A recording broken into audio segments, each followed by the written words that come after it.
नमस्कार, मैं राम कुमार शर्मा मेरठ से अधिवक्ता हूँ। तो लड़ाई लड़ते हैं हम लोग न्याय के लिए। कभी किसी के पक्ष में खड़े होते हैं, कभी किसी के विपक्ष में खड़े होते हैं। और जब अपने लिए ही समस्याएं पैदा होने लगती हैं तो हम ही ना बोलें तो ये तो संभव नहीं है कि हमको चुप रहना चाहिए। सारी न्यायिक व्यवस्थाएं ठप हो चुकी हैं इस कोरोना के भयंकर माहौल में। पूरी कचहरी लगभग लॉकडाउन है, काम होता नहीं है। व्यवस्थाएं सरकार ने चौपट कर दी हैं, निश्चित काम कर दिया है। उसके बावजूद भी इनकी व्यवस्था की खामियों के चलते हुए भी कोरोना के पीड़ित, कोरोना के मरीज लगातार निकलते आ रहे हैं। दिन में सरकारी व्यवस्थाओं ने कोरोना को हावी किया हुआ है। दिन में कोरोना नहीं निकलता है, रात को निकलता है, ऐसा इनका मानना है। दिन में भारी भीड़ मार्केट में लगी रहती है, देखिए आप, आपके सामने है। और रात को ये लोग कर्फ्यू लगा देते हैं। तो हमको नहीं पूछना चाहिए प्रश्न इनसे कि भाई ये क्यों कर रहे हो, ये किस प्रकार की व्यवस्था है। अब व्यापारी दृष्टिकोण से देख लीजिए। व्यापारियों के लिए आप 3 दिन लेफ्ट खोलेंगे, 3 दिन राइट खोलेंगे, क्या मजाक है भाई। मतलब 3 दिन इस तरफ कोरोना रहेगा, 3 दिन इस तरफ कोरोना रहेगा। क्या मैसेज दे रहे हैं, क्या व्यवस्था कर रहे हैं, क्यों चौपट कर रहे हैं, क्यों मार रहे हैं आम आदमी को। वैसी नौकरी चली गई है या निकाल दिए गए हैं। जिसकी दुकान में या किसी की फैक्ट्री में 20 आदमी थे, 10 आदमी थे, उसमें से आधे कर दिए गए हैं। सैलरियाँ आधी दी जा रही हैं, लोग सुसाइड कर रहे हैं और आप लोग अपनी बस्ती में हैं। ये ना पूछें, सवाल बनेगा और तो सवाल उठाना हमारी जिम्मेदारी है। युवाओं का भविष्य कहीं नज़र नहीं आ रहा। शिक्षा व्यवस्था चौपट है। शिक्षा के नाम पर ये हिंदू मुस्लिम मंदिर मस्जिद के मुद्दे हमारे सामने रख दिए जाते हैं, या हिंदुस्तान पाकिस्तान बताया जाता है, या फिर व्हाट्सएप यूनिवर्सिटीज़ जो हमको जो है ज्ञान देती हैं, गांधी ने क्या करा, नेहरू ने क्या करा, या राजीव गांधी ने क्या करा, किस प्रकार से पैग पिए, किस प्रकार से चीज़ें करते थे। तो ये सब बातें बताते हैं। फिर दूसरा पक्ष इनकी काट लेके आता है कि जी देखो वो क्या कर रहे थे या उन्होंने क्या किया। हम लोग इसी में उलझ कर रह गए हैं, इन्हीं डिबेट्स के अंदर, जबकि ये नहीं होना चाहिए।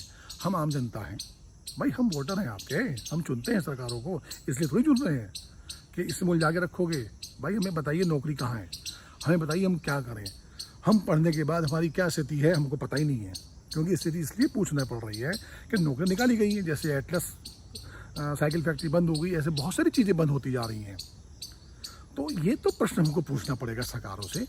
अब ये भी पूछेंगे हम, ये तो पूछे क्या, एक बहुत बड़ी पीड़ा ये हो रही है कि जनमत का जो माइंड सेट है वो शिक्षा नहीं कर रही, वो शिक्षक नहीं कर रहे, वो गुरु नहीं कर रहे। ये सरकारें प्रायोजित कार्यक्रम बनाकर टीवी एंकरों के माध्यम से जनमत तैयार कर रही हैं। जनमत नहीं, ये घृणित जनमत तैयार कर रही हैं। ये सही है। एंकरों की भाषा देख लीजिए, भाषा शैली देख लीजिए। सुबह नाश्ते से लेकर डिनर तक ये लोग सांप्रदायिक मानसिकता को जन्म दे रहे हैं। ये टीवी एंकर हैं और ये लगातार हो रहा है। ये ऐसा नहीं कि अभी हो रहा है, लगातार हो रहा है। आप देख लीजिए कि चाइना वाले इशू पे क्या हुआ है। चाइना में पहले बताया गया टीवी एंकरों द्वारा कोई नहीं घुसा है, या प्रधानमंत्री द्वारा कोई नहीं घुसा है, सभी जिम्मेदार लोगों ने बताया। तो अब वो चाइना पीछे हट रहा है, तो हम ये ना पूछें इनसे कि चाइना क्यों पीछे हट गया, जब घुसा ही नहीं था। किस प्रकार सैनिक मारे गए, पहले ही पूछा हमने। अब पूछेंगे तो उसमें फिर इनको पीड़ा होती है, या नहीं ये तो गलत कर रहे हैं, तो देशद्रोही की बातें कर रहे हैं, दुश्मन की परिभाषा बोल रहे हैं। अरे भाई क्यों ना पूछें, जब बेवकूफ़ बना रहे हो आप हमारा। हमारे सबसे ज़्यादा दुश्मन और सबसे ज़्यादा जो प्रॉब्लम क्रिएटिंग लोग हैं वो हैं टीवी एंकर। इन लोगों ने पूरे सिस्टम को तबाह कर दिया है और इस देश को बर्बाद करने में महत्वपूर्ण भूमिका मीडिया निभा रहा है। आप देख लीजिए मीडिया में क्या चलता है, क्या प्रस्तुत किया जाता है। 2-4 लोग एक एक संप्रदाय के बैठा दिए जाते हैं, फिर वहाँ पे किस प्रकार की बहसें हो रही हैं। क्या मजाक है भाई।